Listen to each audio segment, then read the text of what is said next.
Ed here with the Digital Digest, and today I wanted to share a quick unboxing and first look at the Shimbol ZOlink 600S wireless video transmission system. This retails for roughly $420 and I will include a link in the description for those of you interested in picking one up. And in full disclosure, this was sent over by the manufacturer for review purposes.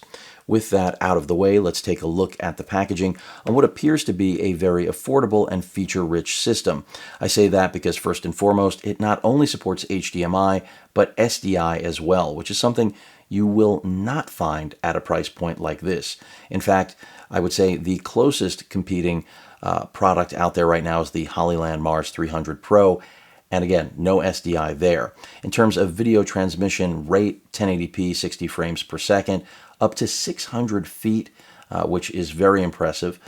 We've also got an OLED readout, fanless design, support for iOS, unfortunately no Android support, and this weighs in at 160 grams. So definitely an interesting transmitter, affordable. Let's get it out of the packaging. I think you've got enough information from me, at least at a base level, about what this system can do. Also, it supposedly has very solid battery life, and of course, most importantly, the latency is rated at 80 milliseconds, which again is right in line with competing products. So here we go. Metal construction, to my knowledge, again, from what I've seen, the first thing we are greeted with is, of course, some instructions. Always nice to have those, right? And then finally, the units. Now, one other thing that's really nice, at least in terms of what I read about these and what you can already physically see, is that the antenna are actually internalized. So despite that range of up to 600 feet, you don't have to have anything attached to this. One less thing to carry around, which I think is definitely an advantage. Now, I do wish that these had Android support. You know, I'm not going to be able to test the app support for iOS. I do not have any iOS devices, so that's just not going to happen. And word on the street is that they are working on an Android app, so let's hope that actually occurs. Because I think that is very beneficial in terms of just a flexibility standpoint. Now, if you are using iOS, it can stream simultaneously up to 3 different devices, which is great on set in a studio where redundancy is necessary to have different elements come together. Is this going to be right for you? Well, that really depends on what you're looking for. Again, the fact that it has a better spec sheet and hopefully as good, if not better performance than competing products that are coming in at $50 to $100 more says a lot about what Shimbol was trying to do with this. So the OLED readout, your buttons for control right here, and of course, we've got quarter 20 mounts on the bottom and side of the unit.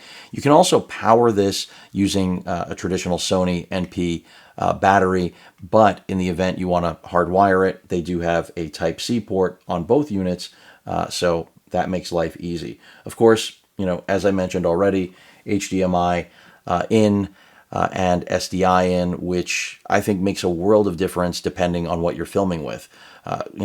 Generally speaking, budget-friendly units like this do not support SDI, so the fact that they do just makes it more versatile, and I think makes a stronger case for picking one of these up, because you know that whatever equipment you have now or you may have in the future, you will have support.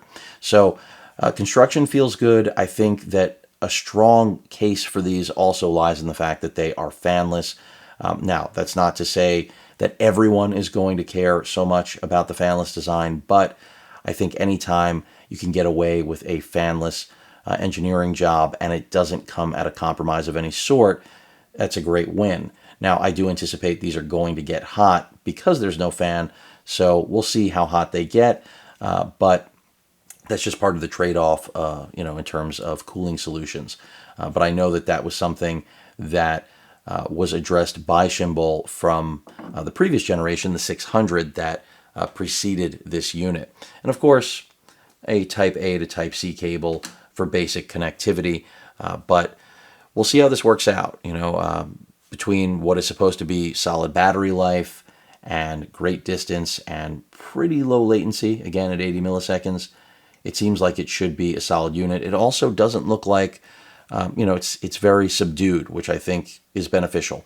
A lot of new designs on video transmission systems, pretty funky. That may or may not be something that interests you, but I think Shimbol, pretty much wrapped up what anyone would expect a video transmitter to look like. So we'll find out whether or not this budget system lives up to its promises in terms of its spec sheet. If you have any questions or comments, please feel free to post them. Hit that like button, and as usual, please feel free to subscribe, and please stay safe. Later.